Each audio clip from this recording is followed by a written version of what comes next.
Band culture বন্ধ নিয়ে অভিনেতা ও পরিচালক দেব যা বললেন, আজকের এই ভিডিওতে সেই বিষয়ে আলোচনা করব। Hi everyone, welcome back to my channel Anjana entertainer. বন্ধুরা, তোমাদের সকলকে আমার এই ছোট্ট ইউটিউব চ্যানেলে স্বাগত জানাই। দীর্ঘ 1 বছরের বেশি সময় ধরে টলিউডের একাধিক শিল্পী ও পরিচালক নিষিদ্ধ হয়েছিলেন। রাহুলের মৃত্যুতে অবশেষে সমস্ত শিল্পী এবং পরিচালকদের ওপর নিষেধাজ্ঞা তুলে দেওয়া হলো। গত 7ই এপ্রিল সাংবাদিক বৈঠকে একদিকে যেমন ম্যাজিক মোমেন্টস প্রযোজনা সংস্থাকে ব্যান করে দেওয়ার কথা হয়, তেমন অন্যদিকে দীর্ঘদিন ধরে ব্যান হয়ে থাকা সমস্ত শিল্পীদের আবার কাজে ফিরিয়ে আনার কথাও বলা হয়।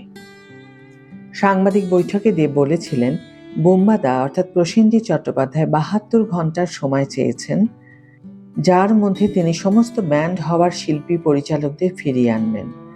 প্রসেনজিৎ সেই কথা রেখেছেন। গতকাল নিষেধাজ্ঞা তুলে দেওয়ার বিষয় নিয়ে একটি পোস্ট করে সুখবরটি সকলের সঙ্গে ভাগ করে নেন দেব। ব্যান হওয়ার শিল্পীদের প্রসঙ্গ উঠলেই উঠে আসে অনির্বাণ ভট্টাচার্য প্রসঙ্গ।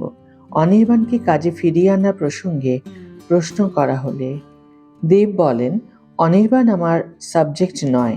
আমার সাবজেক্ট হলো সমস্ত টেকনিশিয়ানরা যারা কাজের অভাবে বাড়িতে বসে রয়েছেন, একদিকে চ্যানেলে বিক্রি হয়ে যাচ্ছে, ধারাবাহিক বন্ধ হয়ে যাচ্ছে, সিনেমা বেশি তৈরি হচ্ছে না, এর মধ্যে যদি আমরা একে অপরকে ব্যান করতে থাকি তাহলে কাজ কি করে হবে? দেব আরও বলেন, অনেকেই বাঙালিকে বলে কাঁকড়া জাত। এটাই আমাদের ভুল প্রমাণ করতে হবে।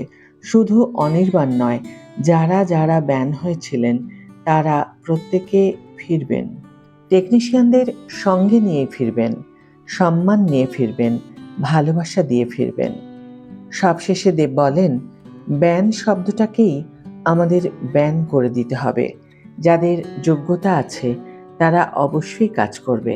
এবার যদি কেউ অনৈতিক কিছু করে সেক্ষেত্রে কথাটা আলাদা। আজ রাহুলকে আমরা হারিয়েছি, কিন্তু কাল যদি কেউ কাজ না থাকার জন্য সুইসাইড করেন তখন কি হবে? তাই সবাই মিলে কাজ হোক, এটাই আমি চাই। এতেই ইন্ডাস্ট্রির উন্নতি হবে।